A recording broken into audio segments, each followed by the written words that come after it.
মেঘপিয়নের চ্যানেলে আপনাদের সকলকে স্বাগত জানাই। আশা করছি সবাই ভালো আছেন। আমরা পাঠ করে শোনাচ্ছি রবীন্দ্রনাথ ঠাকুরের ঘরে বাইরে উপন্যাসটি। আজ অষ্টম পর্ব। জগতে অনেক খিচুড়ি পাকানো হয়েছে। এখন না গো, তোমরা খিচুড়ি পাকাবে কেন? তোমাদের টুঁটি চেপে ধরে খিচুড়ি গেলাবে, বঙ্গ বিভাগ করবে, বলবে তোমাদের সুবিধের জন্যেই। শিক্ষার দরজা এঁটে বন্ধ করতে থাকবে, বলবে তোমাদেরই আদর্শ অতুচ্ছ করে তোলবার সদভিপ্রায়ে। তোমরা সাধু হয়ে অশ্রুপাত করতে থাকবে, আর আমরা অসাধু হয়ে মিথ্যের দুর্গ শক্ত করে বানাবো। তোমাদের অশ্রু টিকবে না, কিন্তু আমাদের দুর্গ টিকবে। মাস্টারমশাই আমাকে বললেন, এসব তর্ক করবার কথা নয় নিখিল। আমাদের ভিতরেই এবং সকলের মূলেই যে একটি বিরাট সত্য আছে, এ কথা যে লোক নিজের ভিতর থেকেই উপলব্ধি না করতে পারে, সে লোক কেমন করে বিশ্বাস করবে যে সেই অন্তরতম সত্যকেই সমস্ত আবরণ মোচন করে প্রকাশ করাই মানুষের চরম লক্ষ্য? বাইরের জিনিসকে স্তূপাকার করে তোলা লক্ষ্য নয়। সন্দীপ হেসে উঠে বললে, আপনার এ কথা মাস্টারমশাইয়ের মতোই কথা হয়েছে। এসব কেবল বইয়ের পাতায় দেখা যায়। চোখের পাতায় দেখছি বাইরের জিনিসকে স্তূপাকার করে তোলাই মানুষের চরম লক্ষ্য। আর সেই লক্ষ্যকে যারা বড় রকম করে সাধন করছে, তারা ব্যবসার বিজ্ঞাপনে প্রতিদিন বড় অক্ষরে মিথ্যা কথা বলে। তারা রাষ্ট্রনীতির সদর খাতায় খুব মোটা কলমে জাল হিসাব লেখে। তাদের খবরের কাগজ মিথ্যার বোঝাই জাহাজ। আর মাছি যেমন করে সান্নিপাতিক জ্বরের বীজ বহন করে, তাদের ধর্মপ্রচারকেরা তেমনি করে মিথ্যাকে ছড়িয়ে ছড়িয়ে বেড়ায়। আমি তাদেরই শিষ্য। আমি যখন কংগ্রেসের দলে ছিলুম, তখন আমি বাজার বুঝে আজকের সত্যে 15.5 সের জল মেশাতে কিছু মাত্র লজ্জা করিনি। আজ আমি সে দল থেকে বেরিয়ে এসেছি। আজও আমি এই ধর্মনীতিকেই সার জেনেছি যে সত্য মানুষের লক্ষ্য নয়, লক্ষ্য হচ্ছে ফল লাভ। মাস্টারমশাই বললেন, সত্য লাভ? সন্দীপ বললে, হ্যাঁ, সেই ফসল মিথ্যের আবাদে তবে ফলে। পায়ের নিচের মাটি একেবারে চিরে গুঁড়িয়ে ধুলো করে দিয়ে তবে সেই ফসল ফলে। আর যা সত্য, যা আপনি জন্মায়, সে হচ্ছে আগাছা, কাঁটা গাছ। তার থেকেই যারা ফলের আশা করে, তারা কীট পতঙ্গের দল। এই বলেই সন্দীপ বেগে বেরিয়ে চলে গেল। মাস্টারমশাই একটু হেসে আমার দিকে চেয়ে বললেন, জানো নিখিল, সন্দীপ অধার্মিক নয়, ও বিধার্মিক। ও অমাবস্যার চাঁদ, চাঁদই বটে, কিন্তু ঘটনাক্রমে পূর্ণিমার উল্টো দিকে গিয়ে পড়েছে। আমি বললুম, সেই জন্যেই চিরদিনই ওর সঙ্গে আমার মতের মিল নেই, কিন্তু ওর প্রতি আমার স্বভাবের আকর্ষণ আছে। ও আমার অনেক ক্ষতি করেছে, আরো করবে, কিন্তু ওকে আমি অশ্রদ্ধা করতে পারি না। তিনি বললেন, সে আমি ক্রমে বুঝতে পারছি। আমি অনেকদিন আশ্চর্য হয়ে ভেবেছি, সন্দীপকে এতদিন তুমি কেমন করে সহ্য করে আছো। এমনকি একদিন আমার সন্দেহ হয়েছে এর মধ্যে তোমার দুর্বলতা আছে। এখন দেখতে পাচ্ছি ওর সঙ্গে তোমার কথারই মিল নেই, কিন্তু ছন্দের মিল রয়েছে। আমি কৌতুক করে বললুম, মিত্রে মিত্রে মিলে অমিত্রাক্ষর। হয়তো আমাদের ভাগ্যকবি প্যারাডাইস লস্ট এর মতো একটা এপিক লেখবার সংকল্প করেছেন। মাস্টারমশাই বললেন, এখন পঞ্চুকে নিয়ে কি করা যায়? আমি বললুম, আপনি বলেছিলেন যে বিঘে কয়েক জমির উপর পঞ্চুর বাড়ি আছে, সেটাতে অনেকদিন থেকে ওর মৌরসির সত্ত্ব জন্মেছে। সেই সত্ত্ব কাটিয়ে দেবার জন্য ওর জমিদার অনেক চেষ্টা করছে। ওর সেই জমিটা আমি কিনে নিয়ে সেইখানেই ওকে আমার প্রজা করে রেখে দিই। আর 100 টাকা জরিমানা? সে জরিমানার টাকা কিসের থেকে আদায় হবে? জমি যে আমার হবে। আর ওর কাপড়ের বস্তা আমি আনিয়ে দিচ্ছি। আমার প্রজা হয়ে ও যেমন ইচ্ছে বিক্রি করুক, দেখি ওকে কে বাধা দেয়? পঞ্চু হাত জোর করে বললে, হুজুর, রাজাই রাজাই লড়াই। পুলিশের দারোগা থেকে উকিল ব্যারিস্টার পর্যন্ত শকুনি গৃহিণীর পাল জমে যাবে। সবাই দেখে আমোদ করবে, কিন্তু মরবার বেলায় আমি মরব। কেন? তোর কি করবে? ঘরে আমার আগুন লাগিয়ে দেবে, ছেলে মেয়ে শুদ্ধ নিয়ে পুড়ব। মাস্টারমশাই বললেন, আচ্ছা, তোর ছেলে মেয়েরা কিছুদিন আমার ঘরেই থাকবে, তুই ভয় করিস নে। তোর ঘরে বসে তুই যেমন ইচ্ছে ব্যবসা কর, কেউ তোর গায়ে হাত দিতে পারবে না। অন্যায়ের কাছে তুই হার মেনে পালাবি, এ আমি হতে দেব না। যত সইব বোঝা ততই বাড়বে। সেদিনই পঞ্চুর জমি কিনে রেজিস্ট্রি করে আমি দখল করে বসলুম। তারপর থেকে ঝুঁটোপুটি চলল। পঞ্চুর বিষয় সম্পত্তি ওর মাতামহের।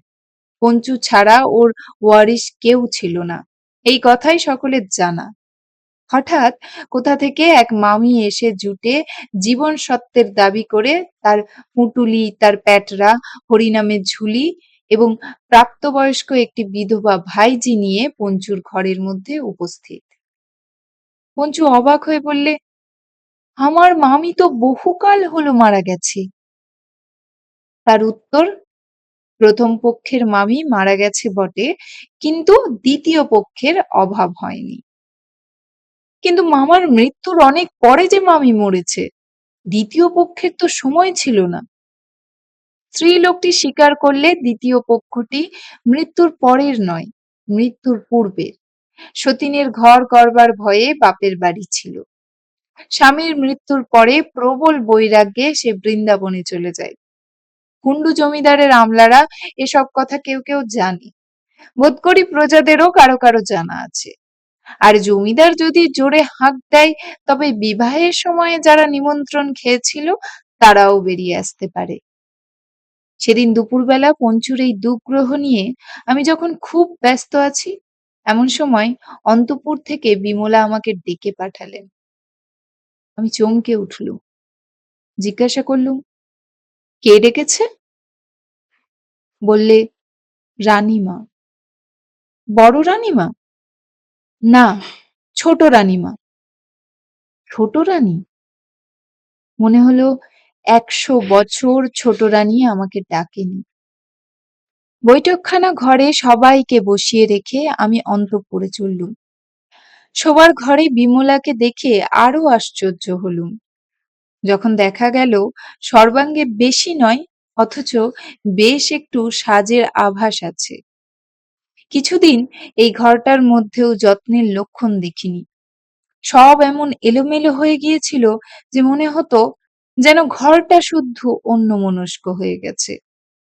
ওরই মধ্যে আগেকার মতো আজ একটু পারিপাট্য দেখতে পেলুম। আমি কিছু না বলে বিমলার মুখের দিকে চেয়ে দাঁড়িয়ে রইলুম। বিমলের মুখ একটু লাল হয়ে উঠল।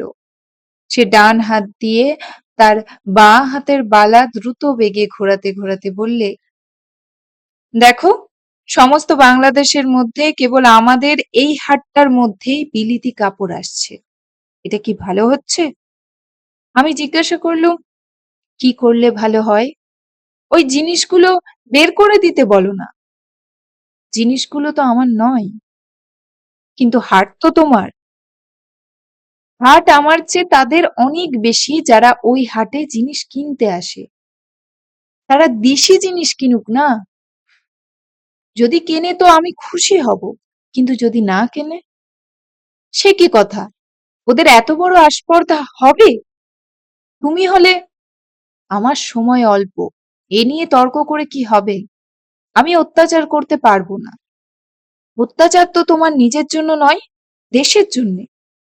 দেশের জন্যে অত্যাচার করা দেশের উপরেই অত্যাচার করা, সে কথা তুমি বুঝতে পারবে না। এই বলে আমি চলে এলুম। হঠাৎ আমার চোখের সামনে সমস্ত জগৎ যেন দীপ্যমান হয়ে উঠল। মাটির পৃথিবীর ভার যেন চলে গেছে। সে যে আপনার জীব পালনের সমস্ত কাজ করেও আপনার নিরন্তর বিকাশের সমস্ত পর্যায়ের ভিতরেও একটি অদ্ভুত শক্তির বেগে দিন রাত্রিকে জপমালার মতো ফেরাতে ফেরাতে যুগে যুগে আকাশের মধ্যে ছুটে চলেছে। সেইটা আমি আমার রক্তের মধ্যে অনুভব করলুম। কর্মভারের সীমা নেই, অথচ মুক্তিবেগেরও সীমা নেই। কেউ বাঁধবে না, কেউ বাঁধবে না, কিছুতেই বাঁধবে না। অকস্মাৎ আমার মনের গভীরতা থেকে একটা বিপুল আনন্দ যেন সমুদ্রের জলস্তম্ভের মতো আকাশের মেঘকে গিয়ে স্পর্শ করলে। নিজেকে বারবার জিজ্ঞাসা করলুম, হঠাৎ তোমার এই কি হলো? প্রথমটা স্পষ্ট উত্তর পাওয়া গেল না। তারপরে পরিষ্কার বুঝলুম, এই কয়দিন যে বন্ধন দিন রাত আমার মনের ভিতরে এমন পীড়া দিয়েছে, আজ তার একটা মস্ত ফাঁক দেখা গেল। আমি ভারী আশ্চর্য হলুম, আমার মনের মধ্যে কোনো ঘোর ছিল না। ফটোগ্রাফের প্লেটে যেরকম করে ছবি পড়ে, আমার দৃষ্টিতে বিমলার সমস্ত কিছু তেমনি করে অঙ্কিত হলো। আমি স্পষ্ট দেখতে পেলুম বিমলা আমার কাছ থেকে কাজ আদায় করবার জন্যে বিশেষ করে সাজ করেছে। আজকের দিনের পূর্ব পর্যন্ত আমি কখনোই বিমলাকে এবং বিমলার সাজকে তফাৎ করে দেখিনি। আজ ওর বিলিতি খোঁপার চূড়াকে কেবলমাত্র চুলের কুণ্ডলি বলেই দেখলুম। শুধু তাই নয়, একদিন এই খোঁপা আমার কাছে অমূল্য ছিল, আজ দেখি এ সস্তা দামে বিকোবার জন্যে প্রস্তুত। সন্দীপের সঙ্গে আমার দেশ নিয়ে পদে পদে বিরোধ হয়, কিন্তু সে সত্যকার বিরোধ। কিন্তু বিমলা দেশের নাম করে যে কথাগুলো বলছে, সে কেবলমাত্র সন্দীপের ছায়া দিয়ে গড়া, আইডিয়া দিয়ে নয়। এই ছায়ার যদি বদল হয়, ওর কথারও বদল হবে। এই সমস্তই আমি খুব স্বচ্ছ করে দেখলুম। লেশমাত্র কুয়াশা কোথাও ছিল না। আমার এই শোবার ঘরের ভাঙা খাঁচাটির ভিতর থেকে যখন সেই হেমন্ত মধ্যাহ্নের খোলা আলোর মধ্যে বেরিয়ে এলুম, তখন এক দল শালিক আমার বাগানের গাছের তলায় অকস্মাৎ কি কারণে ভারী উত্তেজনার সঙ্গে কিচিমিচি বাঁধিয়েছে।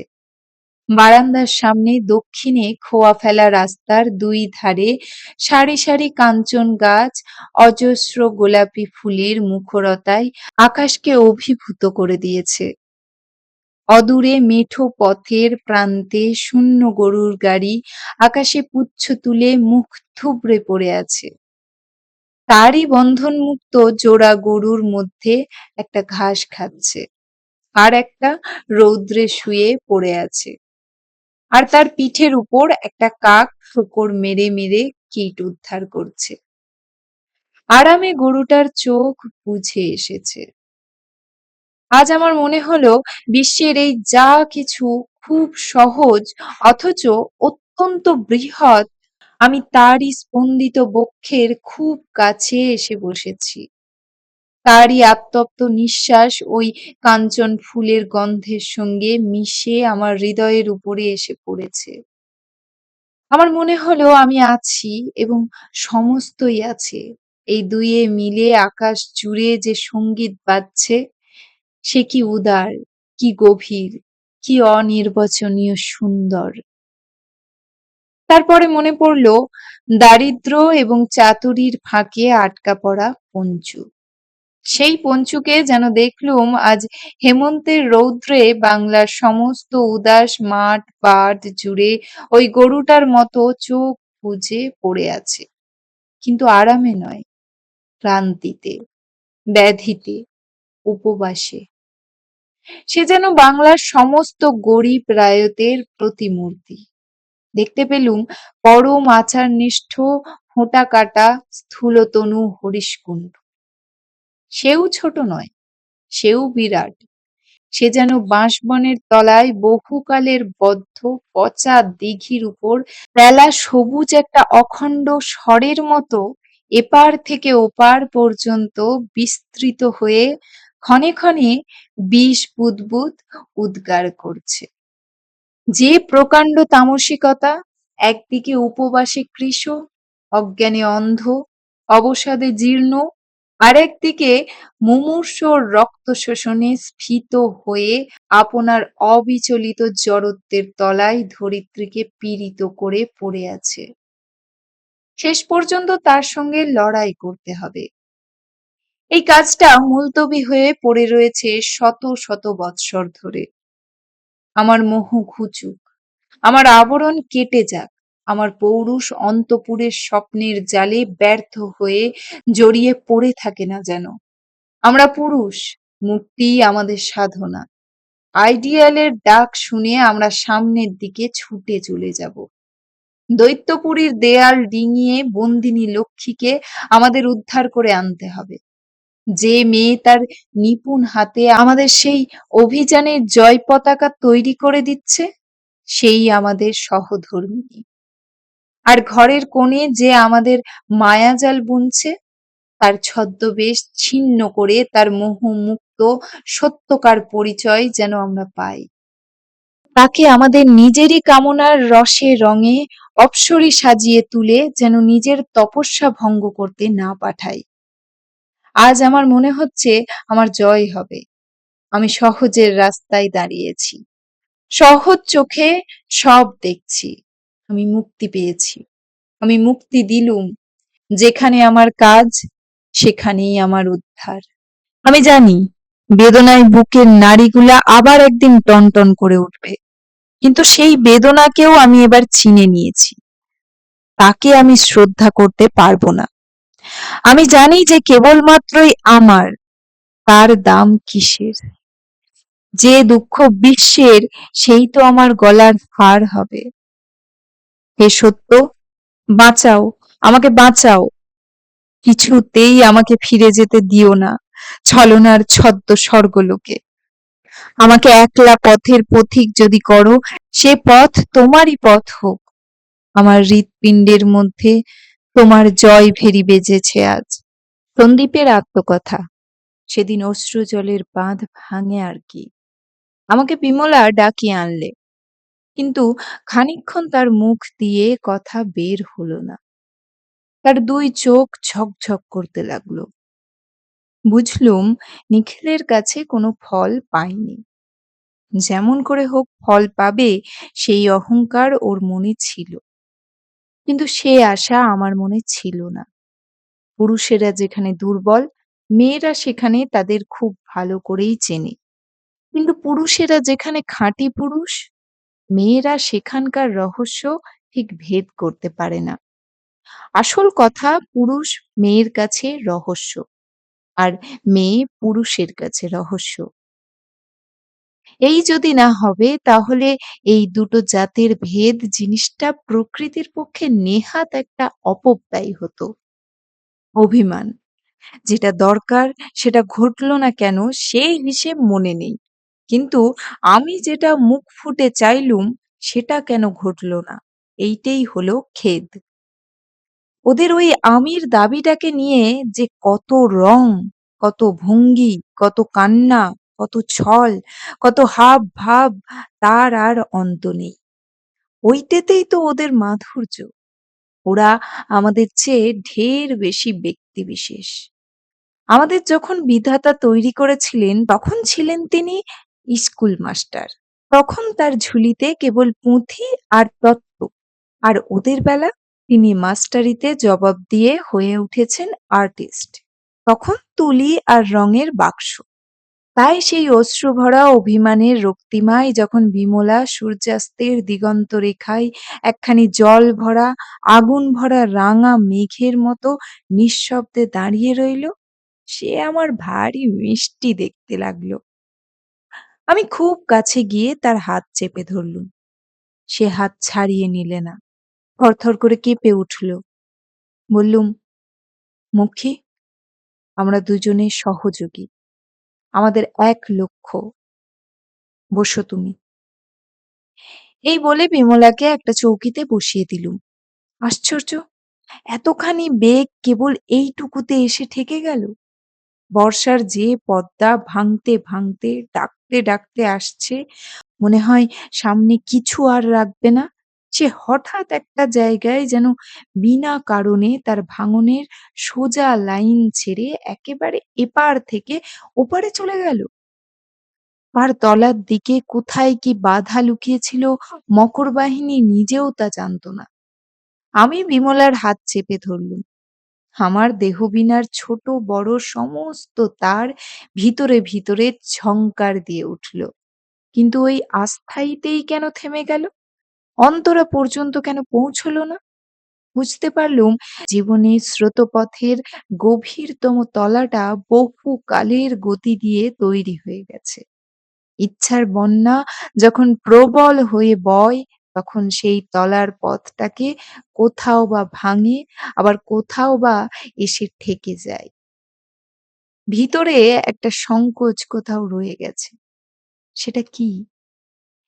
সে কোনো একটা জিনিস নয়, সে অনেকগুলোতে জড়ানো। সেই জন্যে তার চেহারা স্পষ্ট বুঝতে পারিনে। এই কেবল বুঝি সেটা একটা বাধা। এই বুঝি আমি আসলে যা তা আদালতে সাক্ষ্য দ্বারা কোনো কালে পাকা দলিলে প্রমাণ হবে না। আমি নিজের কাছে নিজে রহস্য। সেই জন্যেই নিজের উপর এমন প্রবল টান। ওকে আগাগোড়া সম্পূর্ণ চিনে ফেললেই ওকে টান মেরে ফেলে দিয়ে একেবারে তুরীয় অবস্থা হয়ে যেত। চৌকিতে বসে দেখতে দেখতে বিমলার মুখ একেবারে ফ্যাকাশে হয়ে গেল। মনে মনে সে বুঝলে তার একটা ফাঁড়া কেটে গেল। ধূমকেতু তো পাশ দিয়ে শোঁ করে চলে গেল, কিন্তু তার আগুনের পুচ্ছের ধাক্কায় ওর মন প্রাণ কিছুক্ষণের জন্য যেন মূর্ছিত হয়ে পড়ল। আমি এই ঘোরটাকে কাটিয়ে দেবার জন্য বললুম, বাধা আছে, কিন্তু তা নিয়ে খেদ করব না, লড়াই করব। কি বলো রানী? বিমলা একটু কেঁচে তার বদ্ধ স্বরকে কিছু পরিষ্কার করে নিয়ে শুধু বললে, হ্যাঁ। আমি বললুম, কি করে কাজটা আরম্ভ করতে হবে তারই প্ল্যানটা একটু স্পষ্ট করে ঠিক করে নেওয়া যাক। বলে আমি আমার পকেট থেকে পেন্সিল কাগজ বের করে নিয়ে বসলুম। কলকাতা থেকে আমাদের দলে যেসব ছেলে এসে পড়েছে তাদের মধ্যে কিরকম কাজের বিভাগ করে দিতে হবে তারই আলোচনা করতে লাগলুম। এমন সময়ে হঠাৎ মাঝখানে বিমলা বলে উঠল, এখন থাক সন্দীপবাবু, আমি 5টার সময়ে আসব, তখন সব কথা হবে। এই বলেই সে তাড়াতাড়ি ঘর থেকে বেরিয়ে চলে গেল। বুঝলুম এতক্ষণ চেষ্টা করে কিছুতে আমার কথায় বিমলা মন দিতে পারছিল না।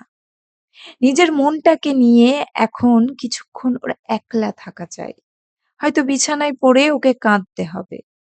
বিমলা চলে গেলে ঘরের ভিতরকার হাওয়া যেন আরো বেশি মাতাল হয়ে উঠল। সূর্য অস্ত যাওয়ার কিছুক্ষণ পরে তবে যেমন আকাশের মেঘ রঙে রঙে রঙিন হয়ে ওঠে, তেমনি বিমলা চলে যাওয়ার পরে আমার মনটা রঙিয়ে রঙিয়ে উঠতে লাগলো। মনে হতে লাগলো ঠিক সময়টাকে বয়ে যেতে দিয়েছি। এই কি কাপুরুষতা! আমার এই অদ্ভুত দ্বিধায় বিমল বোধহয় আমার পরে অবজ্ঞা করেই চলে গেল। করতেও পারে। এই নেশার আবেশে রক্তের মধ্যে যখন ঝিমঝিম করছে এমন সময়ে বেহারা এসে খবর দিলে অমূল্য আমার সঙ্গে দেখা করতে চাই। ক্ষণকালের জন্য ইচ্ছে হলো তাকে এখন বিদায় করে দিই। কিন্তু মন স্থির করবার পূর্বেই সে ঘরের মধ্যে এসে ঢুকে পড়ল। তারপর নুন চিনি কাপড়ের লড়াইয়ের খবর। তখনই ঘরের হাওয়া থেকে নেশা ছুটে গেল। মনে হলো স্বপ্ন থেকে জাগলুম, কোমর বেঁধে দাঁড়ালুম। তারপরে চলো রণক্ষেত্রে, হর হর বোম বোম। খবর এই, হাটে কুণ্ডুদের যেসব প্রজা মাল আনে তারা বশ মেনেছে। নিখিলের পক্ষের আমলারা প্রায় সকলেই গোপনে আমাদের দলে। তারা অন্তর্টিপুনি দিচ্ছে।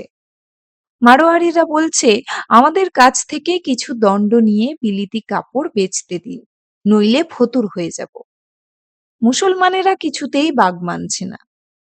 একটা চাষি তার ছেলে মেয়েদের জন্যে সস্তা দামে জার্মান শাল কিনে নিয়ে যাচ্ছিল। আমাদের দলের এখানকার গ্রামের একজন ছেলে তার সেই শাল কটা কেড়ে নিয়ে পুড়িয়ে দিয়েছে। তাই নিয়ে গোলমাল চলছে। আমরা তাকে বলছি, তোকে দিশি গরম কাপড় কিনে দিচ্ছি, কিন্তু সস্তা দামে দিশি গরম কাপড় কোথায়? রঙিন কাপড় তো দেখিনি, কাশ্মীরি শাল তো ওকে কিনে দিতে পারিনি। সে এসে নিখিলের কাছে কেঁদে পড়েছে। তিনি সেই ছেলেটার নামে নালিশ করবার হুকুম দিয়েছেন। নালিশের ঠিকমতো তদবির যাতে না হয় আমলারা তার ভার নিয়েছে। এমনকি মোক্তার আমাদের দলে। এখন কথা হচ্ছে, যার কাপড় পোড়াবো তার জন্যে যদি দিশি কাপড় কিনে দিতে হয়, তারপরে আবার মামলা চলে, তাহলে তার টাকা পায় কোথায়? আর ওই পুড়তে পুড়তে বিলিতি কাপড়ের ব্যবসা যে গরম হয়ে উঠবে। নবাব যখন বেলোয়ারি ঝাড় ভাঙার শব্দে মুগ্ধ হয়ে ঘরে ঘরে ঝাড় ভেঙে বেড়াতো, তখন ঝাড়ওয়ালার ব্যবসার খুব উন্নতি হয়েছিল। দ্বিতীয় প্রশ্ন এই, সস্তা অথচ দিশি গরম কাপড় বাজারে নেই। শীত এসে পড়েছে, এখন বিলিতি শাল, র‍্যাপার, মেরিনো রাখবো কি তাড়াবো? আমি বললুম, যে লোক বিলিতি কাপড় কিনবে তাকে দিশি কাপড় বকশিস দেওয়া চলবে না। দণ্ড তারই হওয়া চাই, আমাদের নয়। মামলায় যারা করতে যাবে তাদের ফসলের খোলায় আগুন লাগিয়ে দেব। গায়ে হাত বুলিয়ে কিচ্ছু হবে না। ও হে অমূল্য, অমন চমকে উঠলে চলবে না। চাষির খোলায় আগুন দিয়ে রোশনাই করাই আমার শখ নেই, কিন্তু এ হলো যুদ্ধ। দুঃখ দিতে যদি ডরাও তাহলে মধুর রসে ডুব মারো। রাধা ভাবে ভোর হয়ে ক বলতেই মাটিতে লুটিয়ে পড়ো। আর বিলিতি গরম কাপড় যত অসুবিধেই হোক, ও কিছুতেই চলবে না। বিলিতির সঙ্গে কোনো কারণেই কোনোখানি রফা করতে পারবো না। বিলিতি রঙিন র‍্যাপার যখন ছিল না, তখন চাষির ছেলে মাথার উপর দিয়ে দোলাই জড়িয়ে শীত কাটাতো, এখনো তাই করবে। তাতে তাদের শখ মিটবে না তা জানি, কিন্তু শখ মেটাবার সময় এখন নয়। ঘাটে যারা নৌকা আনে, তাদের মধ্যে অনেককে ছলে বলে বাধ্য করবার পথে কতকটা আনা গেছে। তাদের মধ্যে সবচেয়ে বড় হচ্ছে মিরজান। সে কিছুতেই নরম হলো না। এখানকার নায়েব কুলদাকে জিজ্ঞাসা করা গেল, ওর ওই নৌকোখানা ডুবিয়ে দিতে পারো কিনা। সে বললে, সে আর শক্ত কি, পারি, কিন্তু দায় তো শেষকালে আমার ঘাড়ে পড়বে না। আমি বললুম, দায়টাকে কারো ঘাড়ে পড়বার মতো আলগা জায়গায় রাখা উচিত নয়। তবু নিতান্তই যদি পড়ো হয় তো আমিই ঘাড় পেতে নেব। ঘাট হয়ে গেলে মিরজানের খালি নৌকো ঘাটে বাঁধা ছিল, মাঝিও ছিল না। নায়েব কৌশল করে একটা যাত্রার আসরে তাদের নিমন্ত্রণ করিয়েছিল। সেই রাত্রে নৌকাটাকে খুলে স্রোতের মাঝখানে নিয়ে গিয়ে তাকে ফুটো করে তার মধ্যে রাবিশের বস্তা চাপিয়ে তাকে ডুবিয়ে দেওয়া হলো। মিরজান সমস্তই বুঝলে। সে একেবারে আমার কাছে এসে কাঁদতে কাঁদতে হাত জোড় করে বললে, হুজুর, গোস্তাকি হয়েছিল।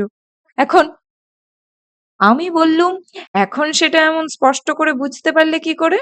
তার জবাব না দিয়ে সে বললে, সে নৌকোখানার দাম ২,০০০ টাকার কম হবে না হুজুর। এখন আমার হুঁশ হয়েছে। এবারকার মতো কসুর যদি মাফ করেন। বলে সে আমার পায়ে জড়িয়ে ধরল। তাকে বললুম, আর দিন ১০ পরে আমার কাছে আসতে। এই লোকটাকে যদি এখন ২,০০০ টাকা দেওয়া যায়, তাহলে একে কিনে রাখতে পারি। এরই মতো মানুষকে দলে আনতে পারলে তবে কাজ হয়। কিছু বেশি করে টাকা জোগাড় করতে না পারলে কোনো ফল হবে না। বিকেলবেলায় বিমলা ঘরে আসবা মাত্র চৌকি থেকে উঠে তাকে বললুম, রানী, সব হয়ে এসেছে, আর দেরি নেই, এখন টাকা চাই। বিমলা বললে, টাকা? কত টাকা? আমি বললুম, খুব বেশি নয়, কিন্তু যেখান থেকে হোক টাকা চাই। বিমলা জিজ্ঞাসা করলে, কত চাই বলুন। আমি বললুম, আপাতত কেবল ৫০,০০০ মাত্র। টাকার সংখ্যাটা শুনে বিমলা ভিতরে ভিতরে চমকে উঠলে, কিন্তু বাইরে সেটা গোপন করে গেল। বারবার সে কি করে বলবে যে পারবো না। আমি বললুম, রানী, অসম্ভবকে সম্ভব করতে পারো তুমি। করেওছো। কি যে করেছো যদি দেখাতে পারতুম তো দেখতে। কিন্তু এখন তার সময় নয়। একদিন হয়তো আসবে সময়। এখন টাকা চাই। বিমলা বললে, দেব। আমি বুঝলুম বিমলা মনে মনে ঠিক করে নিয়েছে ওর গয়না বেচে দেবে। আমি বললুম, তোমার গয়না এখন রাখতে হবে। কখন কি দরকার হয় বলা যায় না। বিমলা আমার মুখের দিকে তাকিয়ে রইল।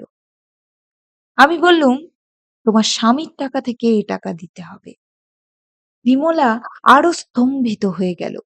খানিক পরে এসে বললে, তার টাকা আমি কেমন করে নেব? আমি বললুম, তার টাকা কি তোমার টাকা নয়? সে খুব অভিমানের সঙ্গেই বললে, নয়। আমি বললুম, তাহলে সে টাকা তারও নয়, সে টাকা দেশের।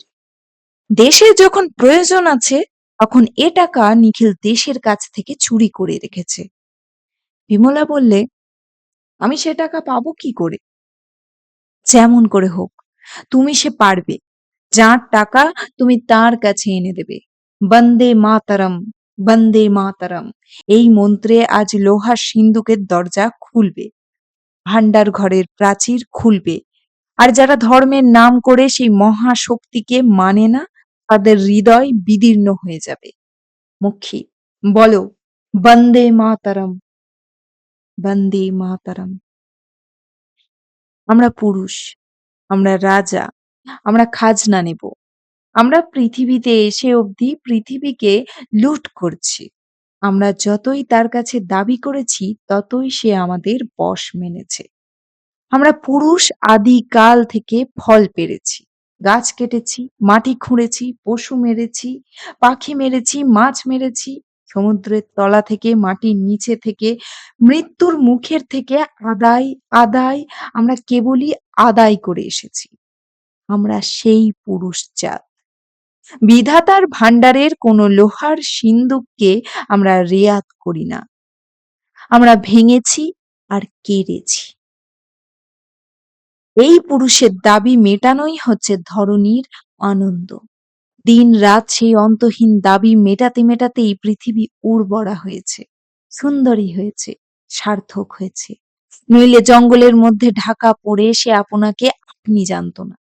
নইলে তার হৃদয়ের সকল দরজায় বন্ধ থাক, তার খনির হিরে খনিতেই থেকে যেত, আর শক্তির মুক্ত আলোতে উদ্ধার পেত না। আমরা পুরুষ, কেবল আমাদের দাবির জোরে মেয়েদের আজ উদ্ঘাটিত করে দিয়েছি। কেবলই আমাদের কাছে আপনাকে দিতে দিতে তারা ক্রমে ক্রমে আপনাকে বড় করে বেশি করে পেয়েছে।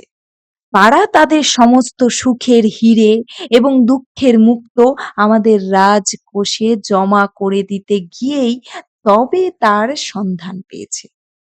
এমনি করে পুরুষের পক্ষে নেওয়াই হচ্ছে যথার্থ দান, আর মেয়েদের পক্ষে দেওয়াই হচ্ছে যথার্থ লাভ। বিমলার কাছে খুব একটা বড় হাঁক হেঁকেছি।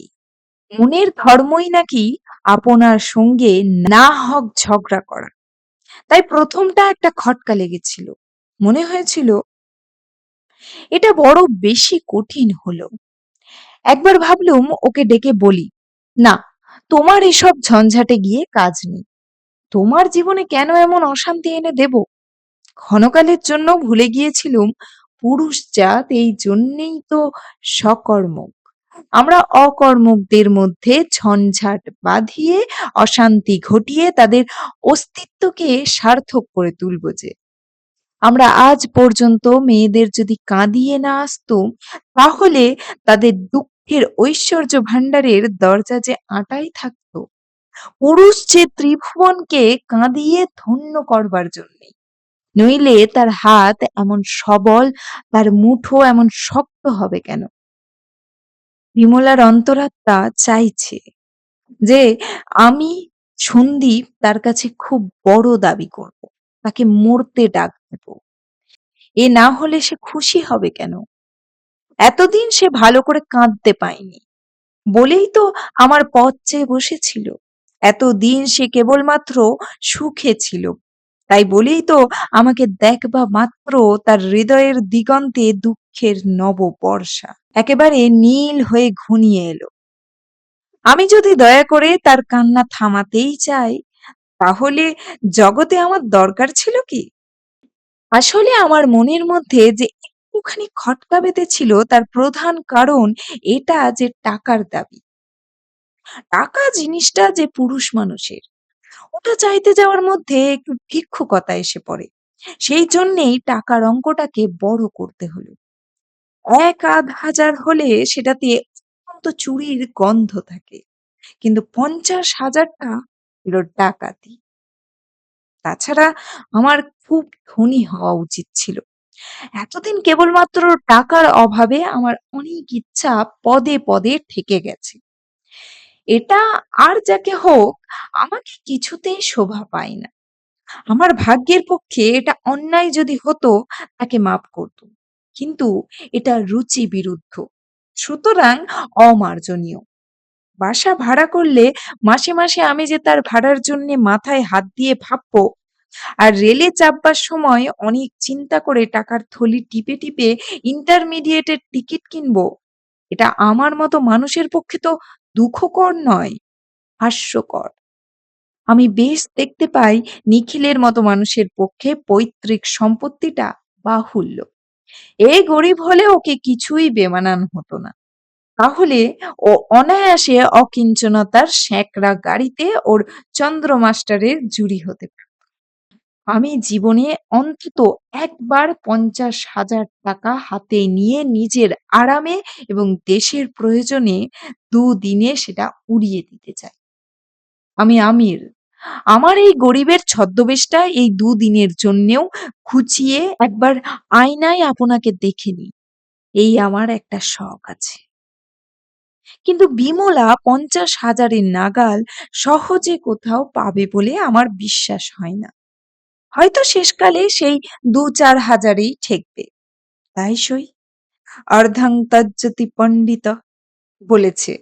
কিন্তু ত্যাগটা যখন নিজের ইচ্ছায় নয়, তখন হতভাগ্য পণ্ডিত ১২ আনা, এমনকি ১৫ আনাও তজ্জতি। এই পর্যন্ত লিখেছি। এ গেল আমার খাসের কথা। এসব কথা আমার অবকাশের সময় আরো ফুটিয়ে তোলা যাবে। এখন অবকাশ নয়। এখনকার নায়েব খবর পাঠিয়েছে, এখনই একবার তার কাছে যাওয়া চাই। শুনছি একটা গোলমাল বেঁধেছে। নায়েব বললে, যে লোকটার দ্বারা নৌকা ডোবানো হয়েছিল, পুলিশ তাকে সন্দেহ করেছে। লোকটা পুরনো দাগী, তাকে নিয়ে টানাটানি চলছে। লোকটা শেয়ানা, তার কাছ থেকে কথা আদায় করা শক্ত হবে।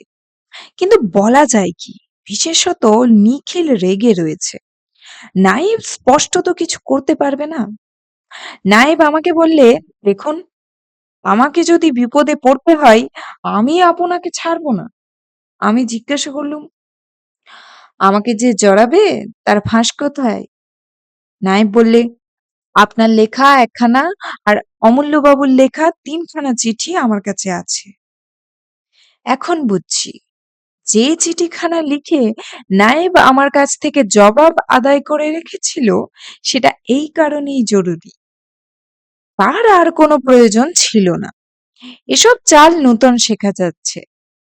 যেমন করে শত্রুর নৌকো ডুবিয়েছি প্রয়োজন হলেই, তেমনি করে যে মিত্রকেও অনায়াসে ডোবাতে পারি। আমার প্রতি নায়েবের এই শ্রদ্ধাটুকু ছিল। শ্রদ্ধা আরো অনেকখানি বাড়তো যদি চিঠিখানার জবাব লিখে না দিয়ে মুখে দেওয়া যেত। এখন কথা হচ্ছে এই, পুলিশকে ঘুষ দেওয়া চাই, এবং যদি আরো কিছু দূর গড়ায়, তাহলে যে লোকটার নৌকো ডুবোনো গেছে আপসে তারও ক্ষতিপূরণ করতে হবে। এখন বেশ বুঝতে পারছি, এই যে বেড়া জালটি পাতা হচ্ছে, এর মুনাফার একটা মোটা অংশ নায়েবের ভাগেও পড়বে। কিন্তু মনে মনে সে কথাটা চেপেই রাখতে হচ্ছে। মুখে আমিও বলছি বন্দে মাতরম, আর সেও বলছে বন্দে মাতরম। এসব ব্যাপারে যে আসবাব দিয়ে কাজ চালাতে হয় তার ফাটা অনেক। যেটুকু পদার্থ টিকে থাকে তার চেয়ে গলে পড়ে ঢের বেশি। ধর্মবুদ্ধিটা নাকি লুকিয়ে মজ্জার মধ্যে সিঁধিয়ে বসে আছে। সেই জন্যে নায়েবটার উপর প্রথম দফায় খুব রাগ হয়েছিল, আর একটু হলেই দেশের লোকের কপটতা সম্বন্ধে খুব কড়া কথা এই ডায়েরিতে লিখতে বসেছিল। কিন্তু ভগবান যদি থাকেন, তার কাছে আমার এই কৃতজ্ঞতাটুকু স্বীকার করতেই হবে, তিনি আমার বুদ্ধিটাকে পরিষ্কার করে দিয়েছেন। নিজের ভিতরে কিংবা নিজের বাইরে কিছু অস্পষ্ট থাকবার জো নেই। অন্য যাকেই ভোলাই, নিজেকে কখনোই ভোলাই না। সেই জন্যে বেশিক্ষণ রাখতে পারলুম না। যেটা সত্য সেটা ভালোও নয়, মন্দও নয়, সেটা সত্য। এইটাই হলো বিজ্ঞান। মাটি যতটা জল শুষে নেয়, সেটুকু বাদে যে জলটা থাকে সেইটে নিয়ে জলাশয়।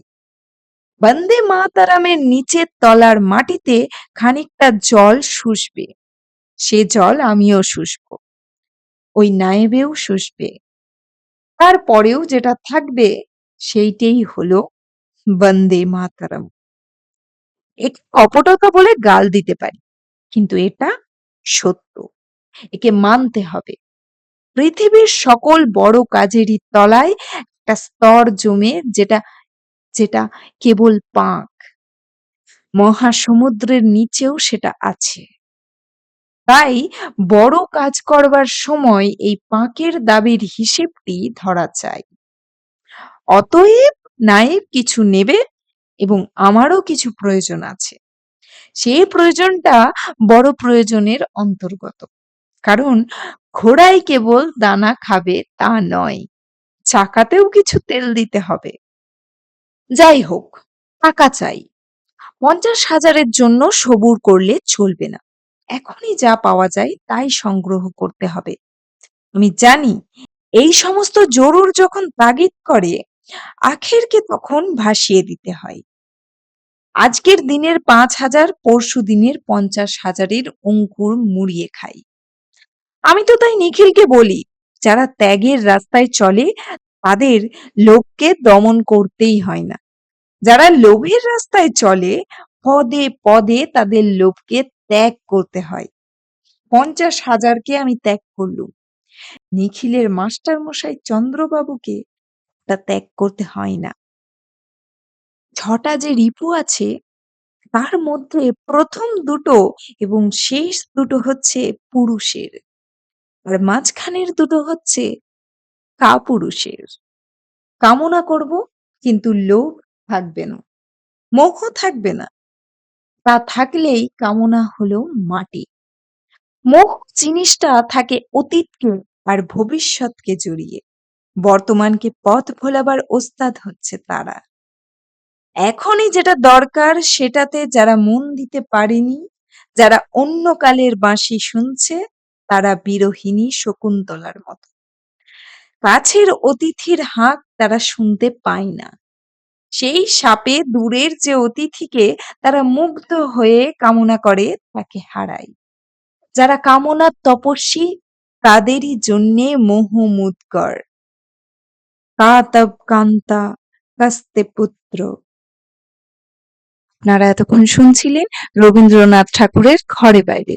গল্প পাঠ ভালো লাগলে লাইক শেয়ার অবশ্যই করবেন, আর নিয়মিত আপডেট পেতে চ্যানেলটি সাবস্ক্রাইব করে নেবেন। নিজে ভালো থাকবেন, সকলকে ভালো রাখবেন। ধন্যবাদ।